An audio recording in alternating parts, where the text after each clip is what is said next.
stop this. Australia went through these agonies back in the earlier part of this century, where they argued at election after election what to do.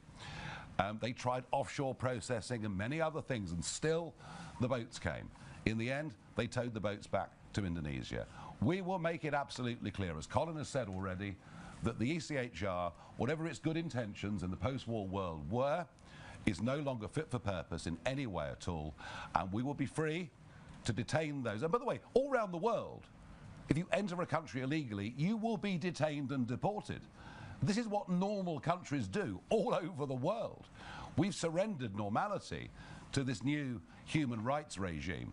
So if you come to Britain via that route, you will never be given refugee status. You will never be given permanent leave to remain. You will not be free to walk the streets, as so many have done that have committed some of these vile crimes, and you will be deported. And that's the message, plain and simple. And you know what? Within 2 weeks, you won't see a single migrant boat. They won't come.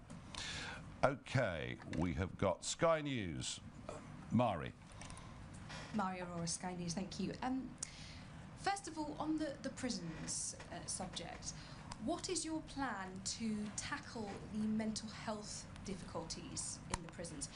You cannot separate mental health treatment and a lack thereof, perhaps, in prisons with the criminal justice system and the prison population. So what are your plans to actually deal with some of the mental health crises that are happening in prisons? And if I may, is this Project Fear? Are you trying to make people afraid and trying to steer them into fear, and therefore that is the way you will get them to vote for you? No, they are afraid. They are afraid. I dare you to walk through the West End of London after 9 o'clock of an evening wearing jewellery. You wouldn't do it. You know that I'm right. You wouldn't do it. And that's just in London, let alone what's happening in so many other parts of the country. And the genuine fears that mothers have, particularly for teenage kids, when we know already that an Afghan male has a 22 times more likely chance of being convicted of rape than somebody born in this country. The fact that 40% of sexual assaults in London over the course of the last 5 years have been committed by those born overseas. You know, we have to recognise something. There are some people who come from certain cultures that pose a danger to our society. It's as simple as that. As for our prisons policy, well, I mean, goodness gracious me, why don't you give us a chance? We're just setting up the task force to work these things out, unless you'd like to comment on that mental health problem. Look, it is a fact there are a lot of people within our prisons who do have mental health issues. Thankfully, with the introduction of in-reach and outreach, things have got better. They're not right at the moment. There are issues with people being able to protect themselves and being put in prison, but what else do you do with them? And that is something that hopefully our task force will work through. But yes, I absolutely agree that there are a lot of people in prison with serious mental health issues because they've been put there because there's nowhere else, or people don't know what to do with them. Thank you very much. Anya Pott from Channel 4 News. You say migrants in hotels should be deported. Mm-hmm. Where should they be deported to if their country isn't safe, or if another country won't accept them? I'm sorry, I've had enough of this. If you come from Afghanistan, you go back to Afghanistan. End of. This idea we can't send people to certain countries, all the false claims that people make about their own personal lives. I'm sorry, we're done. We're done. We've had enough. Andy Bell, Channel 5 News. Thank you. Andy Bell, 5 News. You talked earlier about boats being towed back to France. You must know that's a very dangerous operation. Are you prepared to take the risk that a boat could overturn because a British Border Force boat or a Royal Navy boat has got involved, trying to tow it, maybe trying to push it? Is that a risk you are prepared to take? Well, I didn't talk about boats being towed to France. I talked about boats being towed to Indonesia, pointing out that in the end was the way the Australians sorted it out. Look, you know, I want to make it very, very clear that the absolute, you know, if everything else was to fail, we would tow the boats back to France, which the last time I looked was a relatively civilized and safe country. But I believe if you put all the other measures in place, you won't need to do that. Simple as. And by the way, what is dangerous and what is causing loss of life is us having a sign effectively up on the White Cliffs of Dover saying everyone welcome. To our knowledge, there are 18 that have died so far this year. Nearly 50 died last year. But that wouldn't be a British boat or ship getting involved in trying to turn that boat around. That's my point. Well, I do not think, I tell you what, I really don't think that after 800 million quid that the French Navy should be escorting boats to the 12-mile line in the way that they currently are. Natasha Clark, LBC. Hi, Mr. Farage. You said today that police need to be able to release as much information as possible about those potential offenders. So are you saying that they should, the police, in all cases, release the names, addresses and immigration status of people after they have been charged with an offence? Your critics will, of course, say that this is going to inflame community tensions. This could cause unrest on our streets. We are already seeing a very precarious situation. Is that not just going to make things far, far worse? Thank you. What caused unrest on our streets after Southport last year was us not being told the status of the attacker. That led to crazy conspiracy theories spreading online.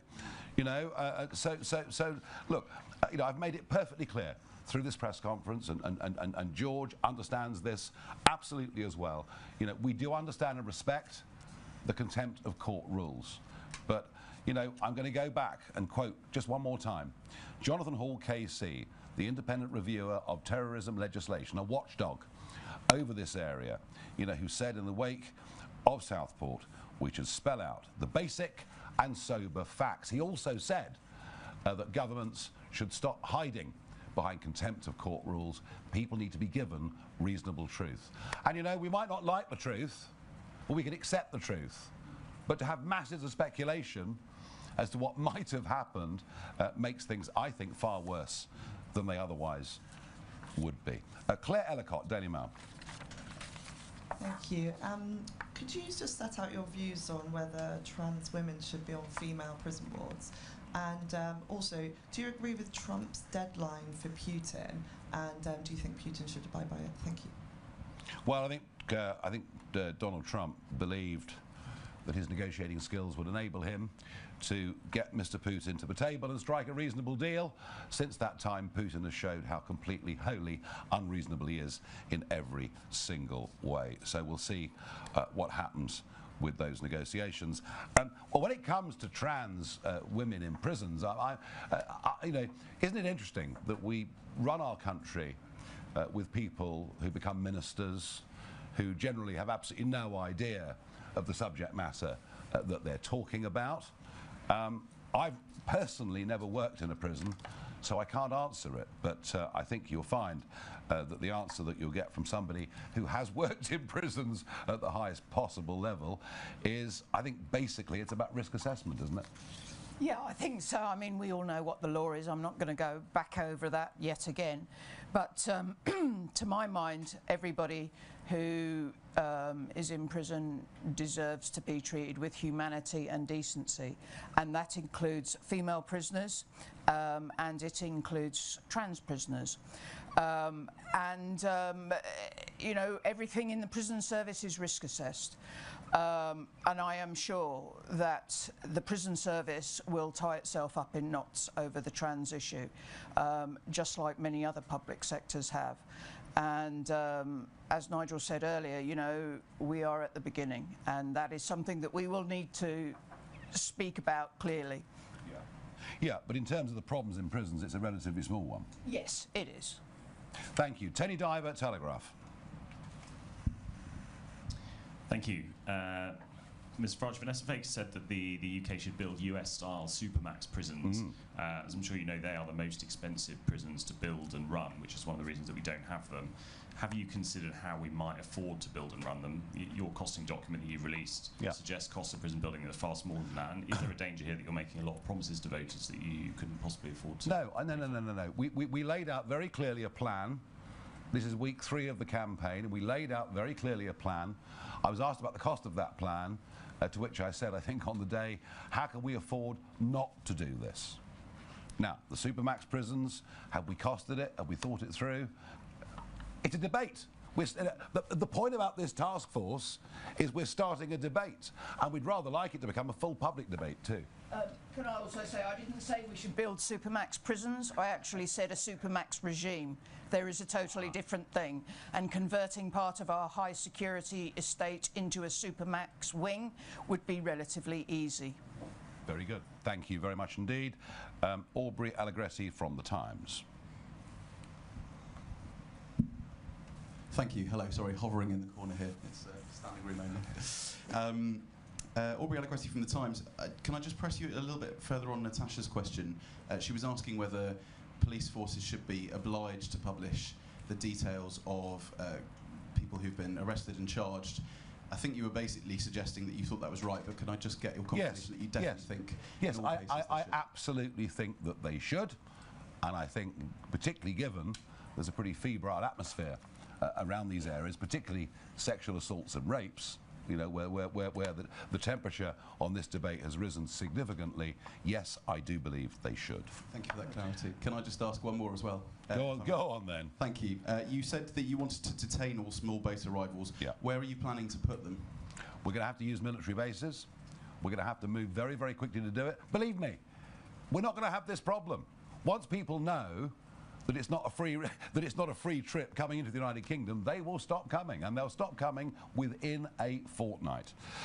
Right, Caitlin Doherty from PA. Hi, I think it was Mr. Sutton mentioned prisoners being released after a certain period of their sentence, 40%, 50%. Can I take it from that under a reform government, all prisoners would serve 100% of I think you're asking me to. I think you're asking us to put out an election manifesto. So last I understood, I think the election's 4 years away, and I think what you can see we're doing here is we're building a team of people with great experience in their areas. And I would argue that to have Vanessa, Colin, and Rupert on this platform with me today shows you that in terms of policy development, we want to go to people who've succeeded in those areas themselves, and you never know, we may even have ministers in the next government who have never been politicians in their lives but know the subject matter about which they speak. Does Reform currently have a policy about whether prisoners will be able to serve any of their sentence on licence? Well, we basically think people should serve their sentences, yes, otherwise what's the point of the whole thing? Right, let's go to Christian Calgie, Express. Morning. Vanessa has said this morning that we need to be better with rehabilitation, but you've said that you'd send violent offenders to El Salvador who have a very different approach to...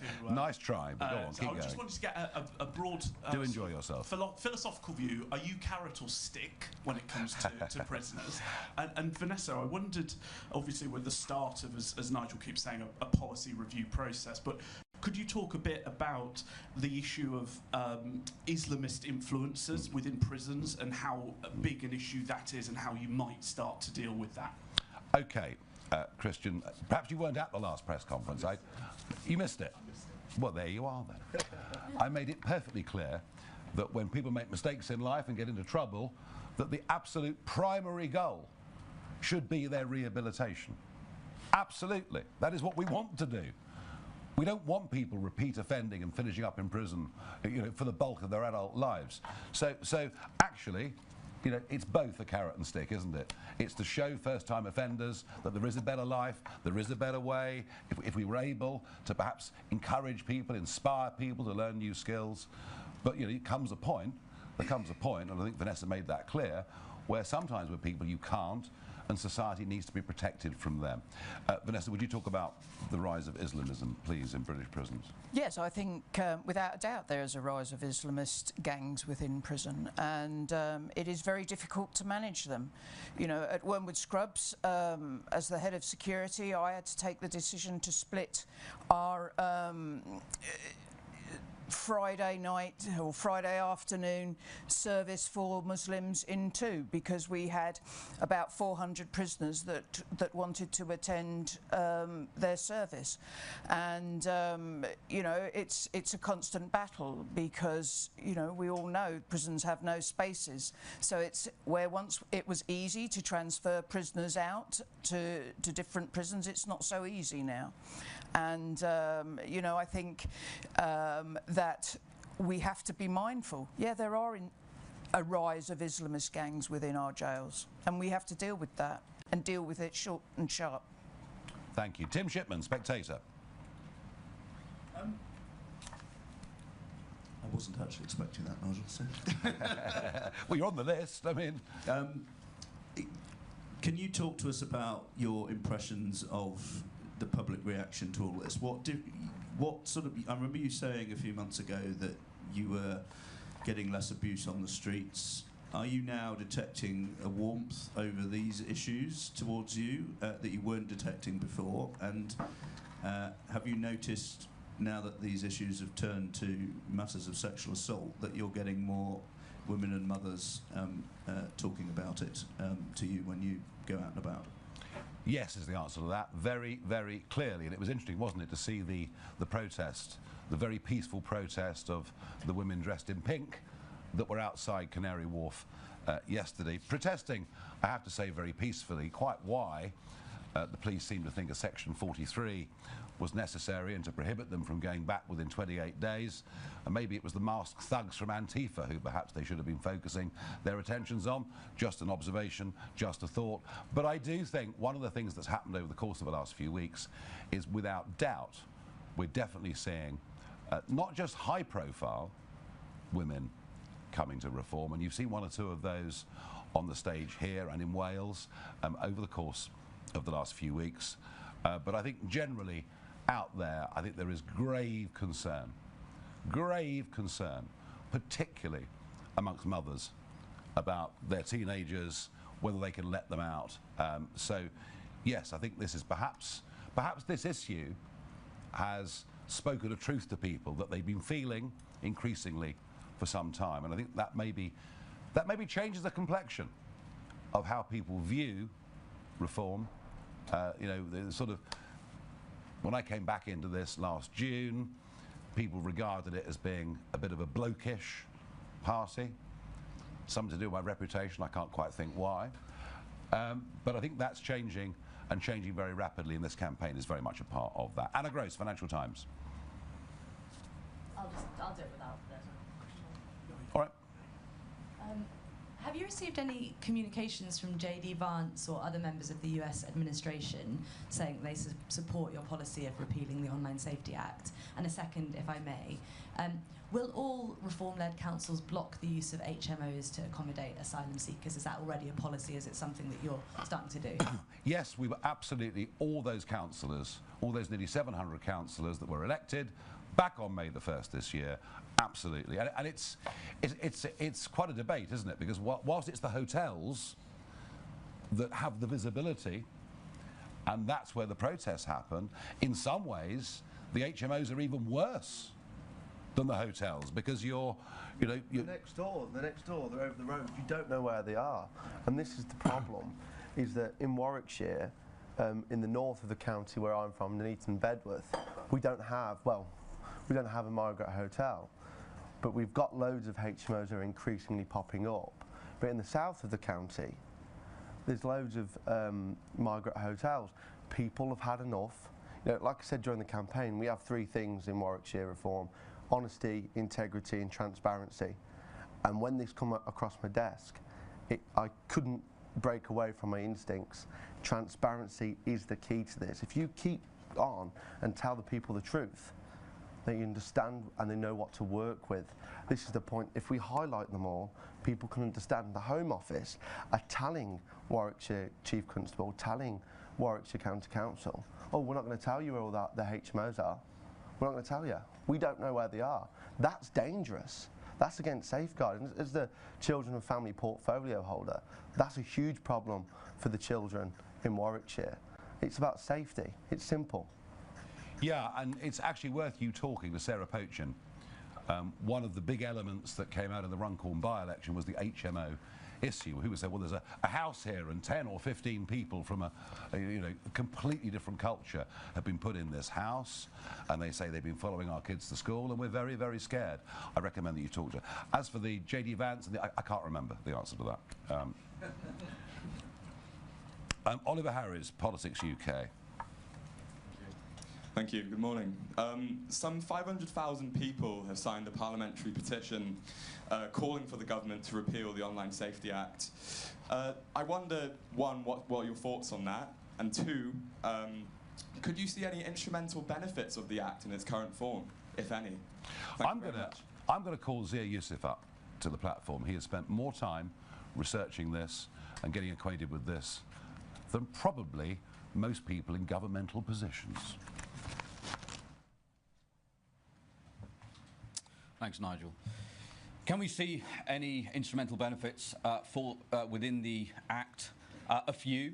Look, it's an Act of around 200 pages, and this is why Reform made the decision, Nigel made the decision that when he's the Prime Minister, we will have to repeal it, because the vast, vast majority of the Act are A, irrelevant to protecting children, B, unfit for purpose, and as Nigel's already articulated, in some cases actually do detriment to safety of children online. Let's talk firstly about the overreach, which Nigel alluded to earlier. Even if you were to be kind and say none of this was intentional, and the intention of the bill all along was to protect children, in the end you have to judge legislation by the outcomes that it delivers.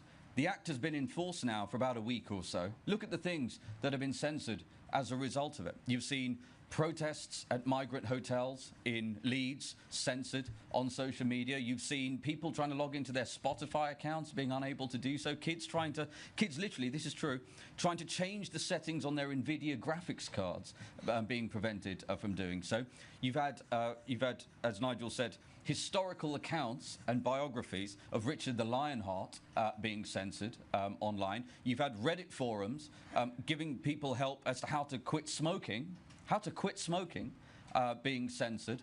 And you've seen, for example, transcript. I mean, if you want to talk about protecting children from predators, then you'll have to explain to me why Katie Lamb's speech, excoriating the cover-up of the grooming gangs to the shame of this country, where there's supposed to be parliamentary privilege. So, you know, I could go on and on and on. So the short answer is, of course, we care about the safety of children. Nigel cares more than anybody about it, but we have to take legislation seriously. And frankly, the last thing I'll say is, as someone who built a tech business, understands this stuff reasonably well, how the internet actually works, it is very clear that the people making this legislation haven't got the first clue about how the online world actually works. Zia, thank you very much for that. We've got a few more. We've got Ava Evans from Politics Joe. Hi, Nigel. Keir Starmer is reportedly seriously considering introducing digital ID to tackle immigration. Is that something you would support? Yes, it's a Blairite idea. I'm sure that Tony Blair would have us all microchipped. No, I don't support it. I don't trust big government. If you want to see why my trust in government doesn't exist, just think about what's happened in the space of the last week, where they introduced legislation that they tell you is purely to protect children and actually is having a terrible effect on free speech and democracy. I would not trust this government with digital ID. I have to say I didn't particularly enjoy the vaccine passport phase that we lived through. And as for the argument, oh, it'll stop crime, it'll stop illegal immigration, it'll stop illegal working, well, I don't think digital ID will stop teenage girls being raped. I don't think digital ID will stop the drugs gangs. I don't think digital ID will stop illegal working. Frankly, what it's more likely to do is to impinge upon the law-abiding majority. Right, okay, we've got three more. Adam Cherry from Guido Fawkes. Thank you. Can I just get your reaction to the news that the Labour Party is relying on analyses of reform voters and profiling of reform voters provided by Hope Not Hate, given that Hope Not Hate repeatedly refers to reform as far right? Yeah, which is moronic. And Labour are going to struggle. They're going to struggle to profile reform voters. Do you know why? They are not only spread geographically, and didn't we rather prove that point in the recent Scottish Parliament by-election, we're not only spread geographically, but of all the parties, we have the greatest spread of age ranges, of people voting for us, of religions, ethnicities, and now almost exactly 50-50 male-female voters. So to profile your average Reform voter, well, they probably think we're all knuckle-draggers, but I'm afraid, I'm really sorry, but they're just wrong. OK, Will Hazel from the iPaper. Hello, thank you. Vanessa Frakes spoke about the desperate need for investment in the prison estate very powerfully.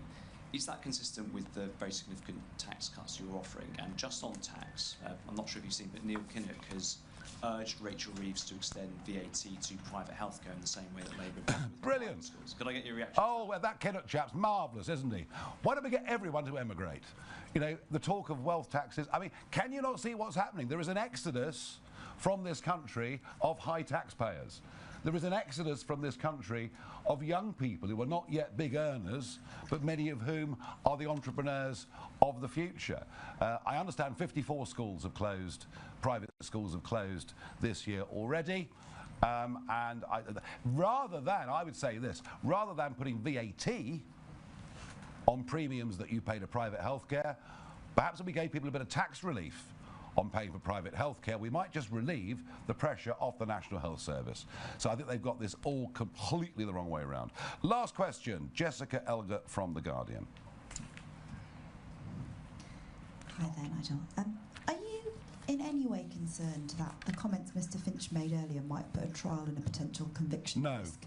And I'm not talking about the comments on about his immigration status, but about some of the terms he used to describe the case.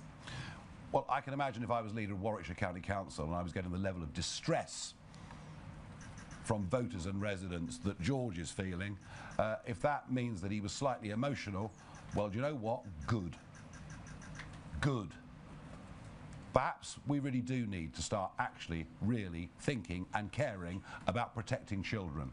And that means these young men should not be free to walk our streets. We're not just talking here about protecting children, we genuinely intend to do it. Thank you very much indeed, everyone.